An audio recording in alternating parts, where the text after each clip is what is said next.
जी, हम बात कर रहे थे क्वालिफाइड रिटायरमेंट प्लान्स की। Many qualified private pension plans are integrated with Social Security. Integration provides a method for increasing pension benefit for highly compensated employees without increasing the cost of providing benefit to lower paid employees. ये जो pension plans हैं ये social security के साथ मर्ज भी किए जा सकते हैं और इसका फायदा अल्टीमेटली क्या होता है कि बेनिफिट्स इंक्रीज हो जाते हैं।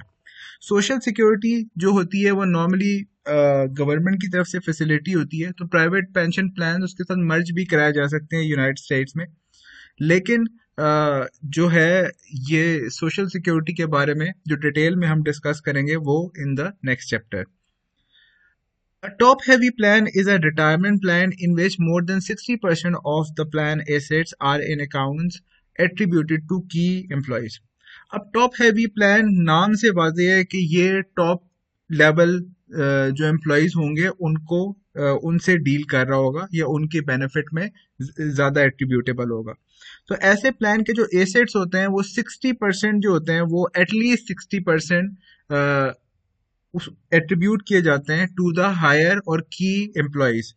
To retain its qualified status a rapid vesting schedule must be use for non key employees. इसको क्वालिफाइड बनाने के लिए दो चीजें की जाती हैं। एक, इसमें नॉन की एम्प्लॉइज का जो वेस्टिंग पीरियड है वो इंक्रीज कर दिया जाता है, और सेकंड, सर्टेन मिनिमम बेनिफिट और contribution must be provided for non key employees. और नॉन की एम्प्लॉयज के लिए भी सर्टेन कंट्रीब्यूशन प्रोवाइड किया जाता है ताकि इसका जो एलिमेंट है वो क्वालिफाई हो सके। हमने टेस्ट देखे थे तो उसी की बेसिस पे जो परसेंटेज टेस्ट है कि आपका 70% एम्प्लॉयज जो नॉन की हैं वो भी एटलीस्ट उससे मीट कर जाएंगे, तो ये प्लान क्वालिफाइड हो जाएगा। अच्छा, अब सिर्फ रिकॉल कर रहे हैं, पहला हमने जो डिस्कस किया वो डिफाइंड कंट्रीब्यूशन प्लान था जिसके अंदर कंट्रीब्यूशन जो था वो फिक्स था लेकिन रिटायरमेंट बेनिफिट वेरी कर रहा था, और हमने कहा क्योंकि सर्विस की जो टेन्योर है वो डिफरेंट होगा तो डेफिनेटली उसका बेनिफिट वेरी करेगा अगर कंट्रीब्यूशन फिक्स है। In a defined contribution plan the contribution rate is fixed but the actual retirement benefit varies. For example, a money purchase plan is an arrangement in which each participant has an individual account and the employer's contribution is fixed of the participants' compensation. ये money purchase plan जो है basically defined contribution plan की example है जिसके अंदर exactly उसी तरह से कंट्रीब्यूशन फिक्स्ड है एम्प्लॉयर का, और उसके बाद जो बेनिफिट है वो वेरी कर रहा है। The employer's cost is reduced because past service credits are typically not granted for service prior to the plan's inception date. अच्छा, अब एम्प्लॉयर इसलिए भी थोड़ा सा उसकी कॉस्ट रिड्यूस हो जाती है क्योंकि पिछली कोई सर्विस है उसका बेनिफिट इस एम्प्लॉयर ने इस एम्प्लॉय को नहीं प्रोवाइड करना, बल्कि इंसेप्शन डेट से पहले के जो बेनिफिट है वो पिछले एम्प्लॉयर की रिस्पॉन्सिबिलिटी है। Disadvantages includes employees can only estimate their retirement benefit. Some employees invest a large portion of their contribution in a stable value fund. Disadvantage में यही है कि आपके बेनिफिट्स लिमिटेड होते हैं, ऑफ कोर्स जो है वो फिक्स्ड होते हैं, लेकिन सॉरी फिक्स कंट्रीब्यूशन होती है क्योंकि जो कंट्रीब्यूशन है वो डिफाइंड है, लेकिन बेनिफिट वेरी करेंगे। लेकिन एक सर्टेन अमाउंट तक अप्रोक्सीमेशन में आइडिया हो सकता है। उसके अलावा एम्प्लॉयज हो सकता है कि कुछ किसी ऐसे फंड में इन्वेस्ट करना चाहें जिसके अंदर पेंशन बेनिफिट गारंटी हो सकें, तो इस केस में defined contribution plans actually ideal नहीं होते फॉर द एम्प्लॉयज। फिर हमने बात की defined benefit plans. In a defined benefit plan, the retirement benefit is known in advance, but the contribution vary depending on the amount needed to fund the desired benefit. इस case में जो defined benefit है यानी benefit जो मिलना है at the time of retirement वो defined है, वो पहले से पता है, लेकिन कंट्रीब्यूशन कैलकुलेट करनी है कि कितनी कंट्रीब्यूशन करेंगे over the period of service, तो इतना बेनिफिट अवेल हो सकता है और उसकी बेस पे कंट्रीब्यूशन डिफाइन होती है। फीचर इस प्लान के क्या थे? प्लान्स टिपिकली पे benefit based on a unit benefit formula. A workers retirement benefit is guaranteed. the investment risk falls on the employer. Of course, अगर बेनिफिट गारंटेड है कि एम्प्लॉय को ये बता दिया गया है कि उसको इतना बेनिफिट मिलेगा at the time of retirement, तो इन्वेस्टमेंट के बाद जो रेट ऑफ रिटर्न है या इन्वेस्टमेंट रिस्क जो फॉल कर रहा है वो एम्प्लॉयर का होगा और एम्प्लॉय का नहीं होगा. These types of plan have declined in relative importance because they are more complex and expensive to administer than defined contribution plan. Definitely, अगर कंट्रीब्यूशन देखें, अगर बेनिफिट फिक्स कर दिया जाएगा तो अगर लेंथ ऑफ सर्विस कम होगी किसी एम्प्लॉय को, उसको बहुत हाईली पार्टिसिपेट करना पड़ेगा, कंट्रीब्यूट करना पड़ेगा. इस वजह से ये वाले जो प्लान्स हैं इतने प्रैक्टिकल नहीं है. A cash balance plan is a defined benefit plan in which the benefit are defined in term of a hypothetical account balance. अच्छा, इस केस में कैश बैलेंस अकाउंट है जिसके अंदर हर एम्प्लॉय का एक हाइपोथेटिकल अकाउंट बना दिए, यानी कि पैसे एक्चुअली में एम्प्लॉयर के पास हैं उसके अकाउंट में, लेकिन अपने फाइनेंशियल स्टेटमेंट्स में या अपने जो उसने बैक एंड पे मजीद इंडिविजुअल अकाउंट्स बनाए हुए हैं उसके अंदर उसने हर एम्प्लॉय का इंडिविजुअल अकाउंट बनाया हुआ है. बैंक अकाउंट में हर इंडिविजुअल के अलग अकाउंट में पैसे नहीं है, लेकिन हाइपोथेटिकली अपने पास अकाउंट बन गए और उसके बाद वो पैसे को, जो है कम्युलेट करके उसे इन्वेस्ट कर दिया जाता है. जो प्रॉफिट आता है उसको इक्वली हर अकाउंट में क्रेडिट कर दिया जाता है, तो रिटायरमेंट तक ये वाला अकाउंट बैलेंस मेंटेन हो रहा होता है. Actual retirement benefit will depend on the value of participants account at retirement. उस अकाउंट बैलेंस का, जिस तरह टी अकाउंट होता है, उस अकाउंट का जो बैलेंस आ रहा होगा वो पार्टिसिपेंट को रिटायरमेंट के वक्त मिल जाता है. उस अकाउंट में बैलेंसेस कौन कौन से आ रहे होंगे? जो एम्प्लॉय का अपना कंट्रीब्यूशन होगा, जो एम्प्लॉयर का कंट्रीब्यूशन होगा, और जो प्रॉफिट अर्न हो रहा होगा उसका जो पोर्शन है उस अकाउंट में क्रेडिट हो रहा होगा, और उस अकाउंट का जो रिटायरमेंट के वक्त बैलेंस आएगा वो एम्प्लॉय को एज अ बेनिफिट मिल जाएगा. Each year the participant's hypothetical account is credited with the pay credit. इस केस में पे क्रेडिट का मतलब है जो एम्प्लॉय का कंट्रीब्यूशन है, which is related to compensation and an interest, और उसके ऊपर जो इंटरेस्ट मिल रहा है जो इन्वेस्ट होके रिटर्न मिल रहा है.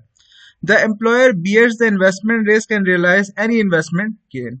अच्छा, अब ये क्योंकि डिफाइंड बेनिफिट प्लान की टाइप है तो इस केस में इन्वेस्टमेंट का जो रिस्क है वो एम्प्लॉयर के पास है क्योंकि डिफाइंड बेनिफिट देना है. तो अगर इन्वेस्टमेंट का जो interest over the period of employment है वो कम है तो इस केस में रिस्क किसका है? एम्प्लॉयर का, क्योंकि एम्प्लॉयर ने डिफाइंड बेनिफिट अप्लाई करना है. इसी तरह अगर इन्वेस्टमेंट रिटर्न हायर है तो उसके ऊपर जो गेन है वो भी एम्प्लॉयर का है, क्योंकि जो बेनिफिट है वो डिफाइंड है. अगर उससे ऊपर कुछ उस पैसों में से अर्न हो जाता है तो वो एम्प्लॉयर का गेन होगा. अच्छा, अब सेक्शन 401 के प्लान्स की बात करते हैं. सेक्शन 401 के प्लान्स बेसिकली सेक्शन का रेफरेंस है जो यूनाइटेड स्टेट्स में एप्लीकेबल है. Is a qualified cash or deferred arrangement. Typically, both employer and the employee contribute, and the employer matches part or all of the employee's contribution. इस plan में का जो basic feature क्या है कि इसमें एम्प्लॉय और एम्प्लॉयर दोनों कंट्रीब्यूट करते हैं और एम्प्लॉयर एम्प्लॉय की कंट्रीब्यूशन को मैच करता है टू अ सर्टेन परसेंटेज. वो 100% भी हो सकता है, वो 50% भी हो सकता है, वो 75% भी हो सकता है. Most plan allow employees to determine how the funds are invested. Some plan allow the contributions to be invested in a company stock. अच्छा, अब ये जो प्लान है ये बाकी प्लान से डिफरेंट किस तरह है? क्योंकि इसके अंदर भी उसी तरह एम्प्लॉय की कंट्रीब्यूशन है, उसी तरह एम्प्लॉयर की कंट्रीब्यूशन है. जो डिफरेंस है इस केस में जो इन्वेस्टमेंट के ऑप्शंस अवेलेबल है they will be available with the employees. अब एम्प्लॉय खुद अपने फंड को इन्वेस्ट करने के ऑप्शन उसके पास अवेलेबल है. अगर वो बैंक में इन्वेस्ट करना चाहता है तो बैंक का ऑप्शन अवेलेबल है. अगर स्टॉक मार्केट में इन्वेस्ट करना चाहता है ऑफ हिज और हर फंड तो वो ऑप्शन भी अवेलेबल है. तो इन्वेस्टमेंट स्ट्रेटेजी जो है वो इस केस में एम्प्लॉय डिफाइन करेगा और रिस्क भी उसी का होगा. Of course employees can voluntarily elect to have part of their salaries invested in section 401k plan through an elective deferral. Contribution accumulate tax free and funds are taxed as ordinary income when withdrawals are made. For 2006 the maximum limit on elective deferral is $15,000. तो बात वहीं पे आ जाती है कि इस case में employ के पास ऑप्शन होगा कि वो अपने पैसे सैलरी से इसमें डिडक्ट करके इसमें सैलरी सैलरी में से डिडक्ट करके इसमें कंट्रीब्यूट कर दे। सैलरी इस केस में टैक्स फ्री हो जाएगी, लेकिन जब वो फंड मेच्योर होंगे तो उस पे टैक्स देना पड़ेगा, और क्योंकि टैक्स अभी नहीं हो रहा और उस वक्त टैक्स चार्ज होगा जब वो फंड एक्यूमुलेट होंगे, इसीलिए इसके डेफरल की बात की हुई है। इसको डेफर टैक्स की डोमेन में हम ट्रीट कर सकते हैं। If the funds are withdrawn before age 59 and a half, a 10% tax penalty applies with some exception.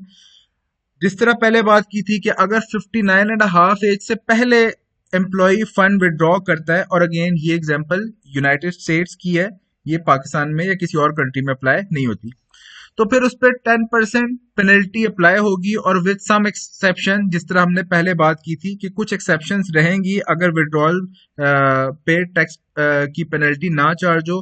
पहली क्या थी कि अगर वो अपनी मेडिकल एक्सपेंस को मीट करने के लिए विड्रॉ करता है तो ऐसे केस में 10% टैक्स पेनल्टी चार्ज नहीं होगी। Second is to purchase a primary residence. अगर एम्प्लॉय का की कोई रेजिडेंस एग्जिस्ट नहीं करती और पहली प्राइमरी रेजिडेंस वो बाय कर रहा है तो इस केस में भी टैक्स पेनल्टी चार्ज नहीं होगी। To pay post secondary education expense, education expense के केस में भी पेनल्टी चार्ज नहीं होगी। To make payment to prevent eviction और फोरक्लोजर ऑन योर होम, और अगर कोई होम पे जो केस है या उस पे कोई मोर्गेज है तो उसको बेसिकली वो कवर करने के लिए उसको ये पेनल्टी चार्ज नहीं होगी अगर इस पर्पस के लिए वो विड्रॉ करता है। The 10% tax penalty applies, but plans typically have a loan provision that allow fund to be borrowed without a tax penalty. अब अगर वो उसको एक्चुअलाइज कर लेता है तो उस पर 10% टैक्स पेनल्टी चार्ज होती है, लेकिन इस तरह के प्लान्स में लोन का भी ऑप्शन होता है, तो उस केस में टैक्स पेनल्टी अवॉइड की जा सकती है, लेकिन लोन के केस में मार्केट से लोअर जो इंटरेस्ट रेट है वो एम्प्लॉय को चार्ज होगा for the period of loan availed. In the new Roth 401k plan, you make contribution with after tax dollar and qualified distribution at retirement are received income tax free. अच्छा, second type of plan जो हम पढ़ेंगे that is section 403B plans. These are retirement plans designed for employee of public educational system and tax exempt organisation. ये जो plan है सिर्फ applicable किस पे है, जो कि पब्लिक सेक्टर एजुकेशनल सिस्टम से रिलेटेड एम्प्लॉयज हैं, और ऐसी ऑर्गेनाइजेशन जो टैक्स एग्जाम्ड है, जो कि शायद नॉन प्रॉफिट ऑर्गेनाइजेशन हो सकती हैं। Eligible employees voluntarily elect to reduce their salary by a fixed amount which is then invested in a plan. Employee अपनी सैलरी में से डिडक्ट कराएगा जो भी अमाउंट उसको लगती है, जो कि फिक्स इन नेचर होगी लेकिन अपने ऑप्शन पे, और वो इन्वेस्ट होगी for this retirement plan. Employer may make a matching contribution. The plan can be funded by purchasing an annuity from an insurance company or investing in a mutual fund. Employer भी इसमें contribution contribute कर सकता है लेकिन compulsory नहीं है। ये जो पैसे विड्रॉ किए जाएंगे फ्रॉम एम्प्लॉय सैलरी, ये या तो एनवीटी में यानी कि किसी इन्वेस्टिंग कंपनी में इन्वेस्ट किए जा सकते हैं या किसी म्यूचुअल फंड में इन्वेस्ट किए जा सकते हैं, और ये फैसिलिटी इंश्योरेंस कंपनी भी प्रोवाइड करती हैं। In 2006, the maximum limit on elective deferral for worker under age 50 is 15,000. तो maximum जो limit है इस प्लान में contribution की, जो कि tax deductible है actually, that is $15,000 per annum. ये per annum का रेट है, annually apply हो रहा है। उसके बाद जो प्लान आते हैं, they are profit sharing plan. अच्छा, ये नाम से बात है कि इसके अंदर प्रॉफिट शेयर हो रहा होगा। Profit sharing plan is a defined contribution plan in which the employer's contribution are typically based on the firm's profit. ये ऐसे प्लान है जिसके अंदर एम्प्लॉयर का जो कंट्रीब्यूशन है वो उसकी ऑर्गेनाइजेशन के प्रॉफिट पे बेस हो रहा होगा। एक्चुअली एम्प्लॉयर अपने एम्प्लॉयज को फैसिलिटेट करने के लिए अपने फर्म का प्रॉफिट एम्प्लॉयज से शेयर कर रहा है in the form of retirement plan called profit sharing plan. और इसकी पर्पस क्या होगा कि एक तो ये स्टैट्यूटरी डोमेन में आ जाएगा, और दूसरा एम्प्लॉयज को मोटिवेट किया जा रहा है टू वर्क हार्ड तो आपके के फर्म्स के जो प्रॉफिट है वो इंक्रीज हो सके.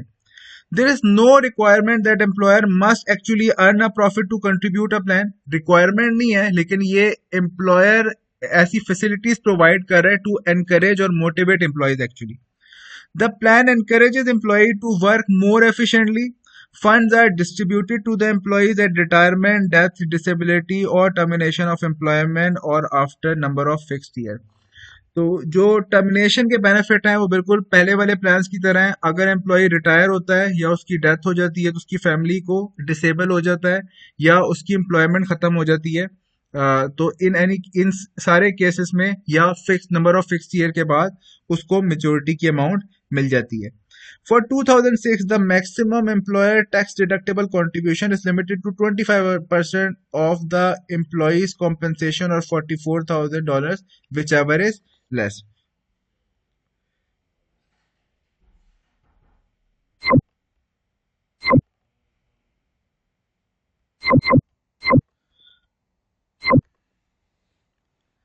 जी, प्रॉफिट शेयरिंग प्लान्स जो होते हैं ये 25% ऑफ द एम्प्लॉयज कॉम्पनसेशन तक लिमिट होते हैं और उसकी मैक्सिमम लिमिट है $44,000 पर एनम. और ये 2006 के रेट्स हैं, तो ऑफ कोर्स ये अब रिवाइज हो गए होंगे. डेटा जो आपकी बुक में अवेलेबल है वो 2006 का है. Retirement plans for the owners of unincorporated business firms are commonly called KIO plans.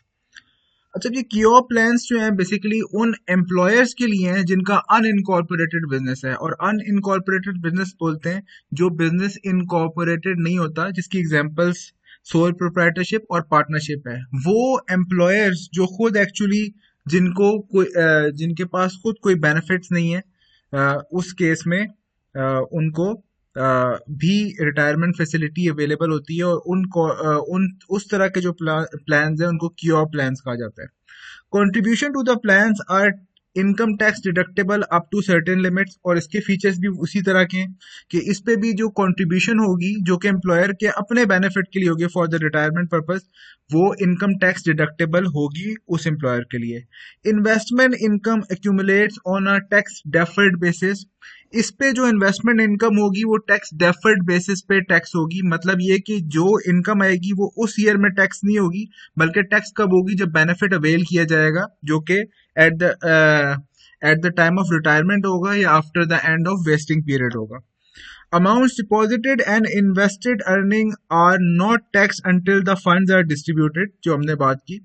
The maximum annual contribution into a defined contribution care plan is limited to 20% of the net earning after subtracting half of the social security self-employment tax. और इसका फिर formula उन्होंने दे दिया कि maximum contribution की limit क्या है. 20% of the earning में से अगर half of the social security self employment tax को माइनस करेंगे तो जो फिगर आएगी that is the maximum allowable tax allowable contribution for such plans. और उतनी ही टैक्स डिडक्टेबल होगी मैक्सिमम जो है.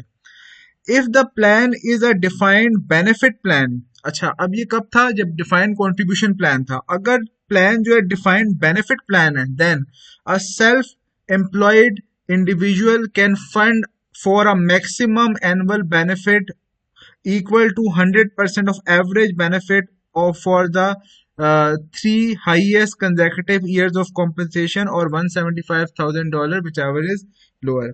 अच्छा, अगर ये डिफाइंड कंट्रीब्यूशन प्लान है तो उसकी मैक्सिमम कंट्रीब्यूशन क्या हो सकती है? जो 3 हाईएस्ट प्रॉफिट्स होंगे फॉर द ईयर, क्योंकि एम्प्लॉयर की बात हो रही है इसलिए हम प्रॉफिट्स की बात करेंगे उसकी अर्निंग में, या मैक्सिमम इसकी कंट्रीब्यूशन हो सकती है $175,000. Some requirement for KIO plans include all employees at least age 21 and with 1 year of service must be included in the plan. Certain annual reports must be filed with the IRS, जो कि Inland Revenue Service होगी. Special top heavy rules must be applied. अच्छा, इसके अंदर employees भी included होंगे, लेकिन वो एम्प्लॉयज लेकिन जो बिजनेस की रजिस्ट्रेशन है वो एज एन अनइनकॉर्पोरेटेड बिजनेस होनी चाहिए, अदरवाइज ये उन एम्प्लॉयज पे अप्लाई नहीं करेगा, और ये सेल्फ एम्प्लॉयमेंट पे भी खुद भी एज ए एम्प्लॉय उस पे अप्लाई करेगी। उसके बाद जो टाइप है a simplified employee pension SEP is a retirement plan in which the employer contributes to an IRA established for each eligible employee।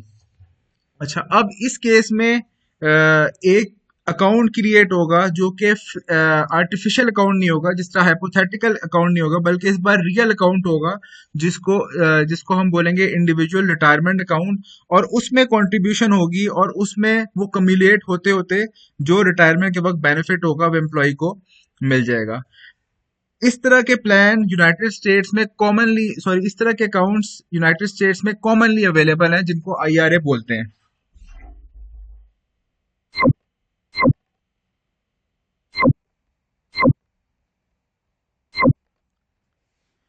जी, हम बात कर रहे थे कि आईआरए जो इंडिविजुअल रिटायरमेंट अकाउंट है, ये कॉमनली अवेलेबल होता है इन यूएसए, और ये रिटायरमेंट बेनिफिट को सर्व करता है। ये बिल्कुल बैंक अकाउंट की तरह होता है। इसके अंदर एनुअल कॉन्ट्रीब्यूशन होती हैं, फिर वो कम्युलेट होती रहती हैं, उस पर इंटरेस्ट मिलता है, और इस पे ये जो कंट्रीब्यूशन होती है टैक्स डिडक्टेबल भी होती है, और ये हर इंडिविजुअल एम्प्लॉय का अलग अकाउंट होता है।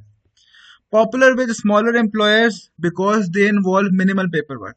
अच्छा, अब ये स्मॉलर एम्प्लॉयर्स में इसलिए कॉमन है क्योंकि हर एम्प्लॉय का अगर अपना अकाउंट होगा तो पेपर वर्क या कैलकुलेशन और उसको एडमिनिस्टर करने की एफर्ट या कॉस्ट नहीं चाहिए, क्योंकि अब ये अकाउंट जो जिस जगह होगा, जिस बैंक में होगा, उनकी जिम्मेदारी है कि कितना प्रॉफिट उस पे वो एक्चुअली उसको क्रेडिट देते हैं कितने प्रॉफिट का, और उसका कम्युलेटिव बैलेंस क्या है, ये एम्प्लॉयर ने अपने पास रिकॉर्ड नहीं मेंटेन करना हर टाइम पे कि टोटल प्रॉफिट में से कितना किस अकाउंट में कंट्रीब्यूट करना है बेस्ड ऑन प्रो रेटा बेसिस।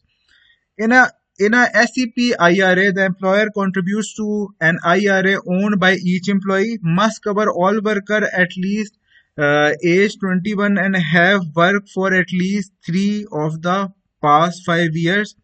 रिक्वायरमेंट वही है कि 21 से ज्यादा एज होनी चाहिए, और ऐसे वर्कर सारे कवर होने चाहिए, क्योंकि हम स्मॉल एम्प्लॉयर्स की बात कर रहे हैं जो 5 सालों में एटलीस्ट 3 सालों तक उन्होंने काम किया हो।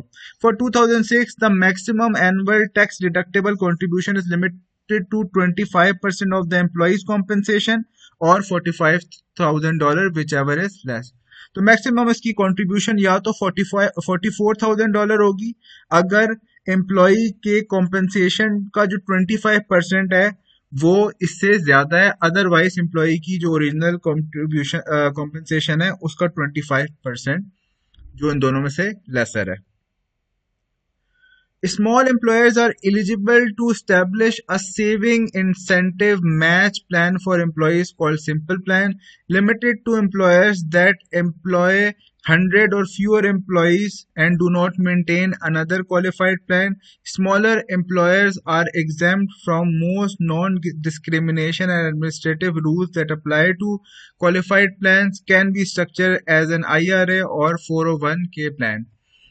अच्छा, अब ये जो सिंपल प्लान्स हैं ये भी एप्लीकेबल होते हैं टू सम एम्प्लॉयर्स जिनके एम्प्लॉय 100 या उससे कम है, और अगेन इन ये भी टैक्स एग्जम्प्ट होंगे अगर और इसके अंदर जो नॉर्मली जो क्वालिफाई करने के लिए जो क्राइटेरिया है कि इनडिस्क्रिमिनेटरी होना चाहिए, वो सारी चीजें अप्लाई नहीं होती। अगर 100 से कम एम्प्लॉय हैं तो ये प्लान क्वालिफाइड प्लान के अंदर ही फॉल करेंगे।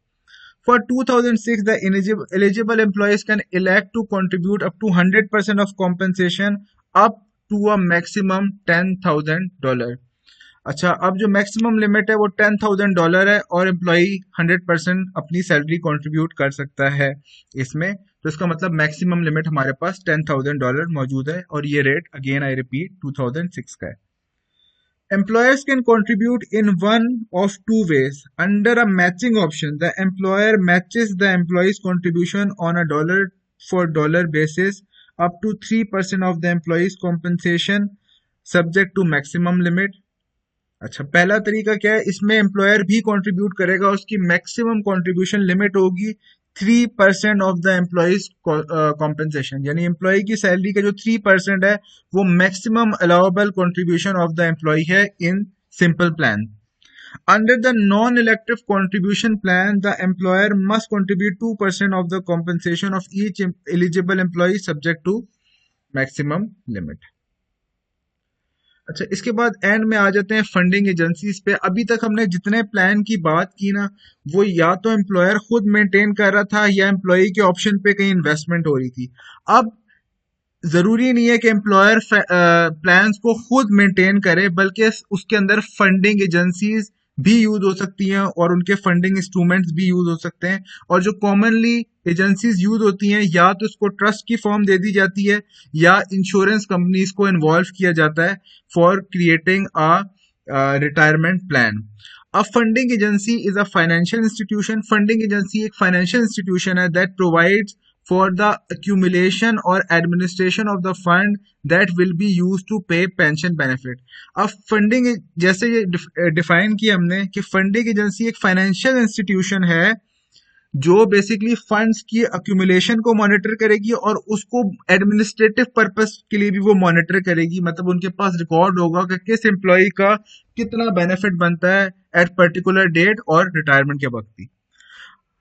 अगर ये प्लान ट्रस्ट के पास है तो इसको हम ट्रस्ट फंड प्लान बोलते हैं. अगर ये फंडिंग एजेंसी ट्रस्ट है तो फिर हम इसको ट्रस्ट फंड प्लान बोलते हैं. A plan is called a trust fund plan if it is administered by a commercial bank और इंडिविजुअल ट्रस्टी. ठीक है, अगर ट्रस्ट फॉर्म हुआ है जो जिसका ट्रस्टी जो है कोई कमर्शियल बैंक है या इंडिविजुअल ट्रस्टी है कोई, तो उस केस में इसको हम ट्रस्ट फंड प्लान बोलेंगे अगर वो in the form of trust है और उसका ट्रस्टी कोई इंडिविजुअल भी हो सकता है और कोई कमर्शियल बैंक भी हो सकता है. If the funding agency the life insurer, the plan is called the insured plan. अगर वही फंडिंग एजेंसी कोई लाइफ इंश्योरर है तो ऐसे प्लान को हम बोलेंगे insured plan. If both funding agencies are use and plan is called split funded plan. अगर लाइफ इंश्योरर भी है बीच में इन्वॉल्व और कमर्शियल बैंक और इंडिविजुअल एज ए ट्रस्टी भी है, तो ऐसे फंड को हम बोलेंगे split funded plan. The funding instrument is a trust agreement or insurance contract that states the term under which the funding agency will accumulate, administer and disperse the pension fund. तो base document जो होगा वो इसका funding instrument होगा. अगर तो trust की form में इसको मॉनिटर किया जा रहा है तो उस केस में ट्रस्ट का जो बेस डॉक्यूमेंट होता है वो ट्रस्ट एग्रीमेंट होता है. अगर इंश्योरेंस कंपनी इसको मॉनिटर कर रही है, यानी कि अगर ये इंश्योर्ड प्लान है, तो फिर उस केस में इंश्योरेंस कंपनी के साथ कॉन्ट्रैक्ट होता है जिसके अंदर ये क्लियरली डिफाइन होगा कि फंड्स को एक्यूमुलेट कैसे किया जाएगा, एडमिनिस्टर कैसे किया जाएगा, डिस्बर्समेंट की क्या पॉलिसी होंगी. तो अगर फंडिंग एजेंसी इन्वॉल्व है तो उसके अंदर हमने दो ऑप्शन देखे, या तो उसको ट्रस्ट मॉनिटर कर सकता है या उसको कोई फंडिंग एजेंसी जो कि लाइफ इंश्योरर हो सकता है वो मॉनिटर कर सकता है. अगर कोई ट्रस्ट मॉनिटर करता है तो उसको हम ट्रस्ट फंड प्लान बोलते हैं. अगर कोई लाइफ इंश्योरर उसको मॉनिटर करता है तो या एडमिनिस्टर करता है तो उसको हम इंश्योर्ड प्लान बोलते हैं. और अगर दोनों इसमें इन्वॉल्व है तो स्प्लिट फंडेड प्लान होते हैं. अच्छा, अब अगर ट्रस्ट इन्वॉल्व है, under a trust fund plan, all contributions are deposited with the trustee who invests the fund according to the trust agreement. That the trustee does not guarantee the adequacy of the fund, the principal itself or interest rates. अच्छा, अब ये जो trust fund plan है ना, ये पाकिस्तान में भी common है. पाकिस्तान में अक्सर जगह जीपी फंड का ट्रस्ट बनाया जाता है, उसको सेपरेटली ऑडिट किया जाता है, उसकी इन्वेस्टमेंट मॉनिटर होती है और बेनिफिशियरी कौन होते हैं जिनके बेनिफिट के लिए ट्रस्ट बनाया जाता है, जो कि नॉर्मली एम्प्लॉइज होते हैं.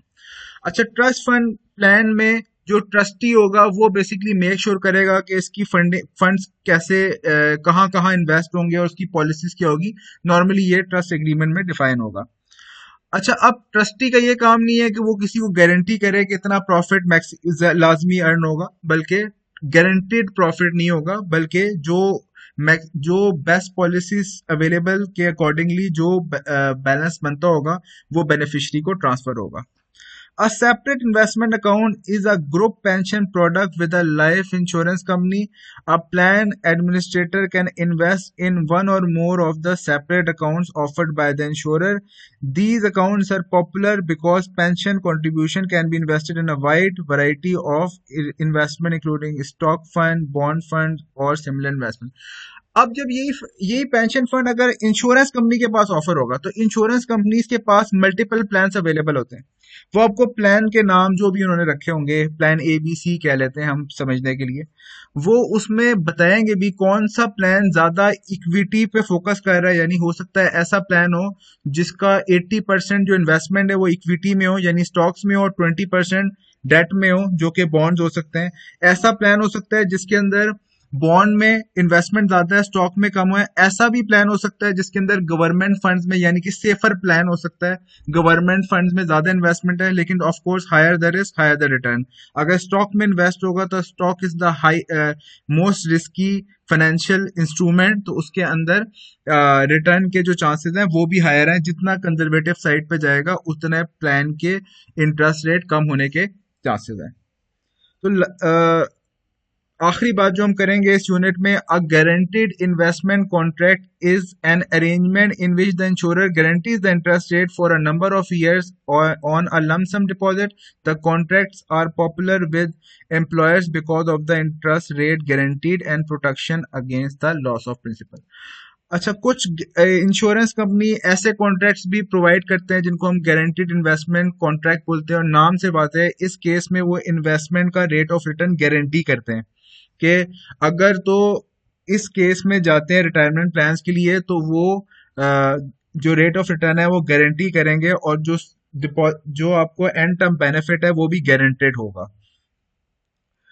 तो ये बेसिकली हमारे यूनिट में यही चीजें थी जो हमने डिस्कस की, और फिर इससे रिलेटेड कोई क्वेश्चंस होंगे तो you can ask me in the class.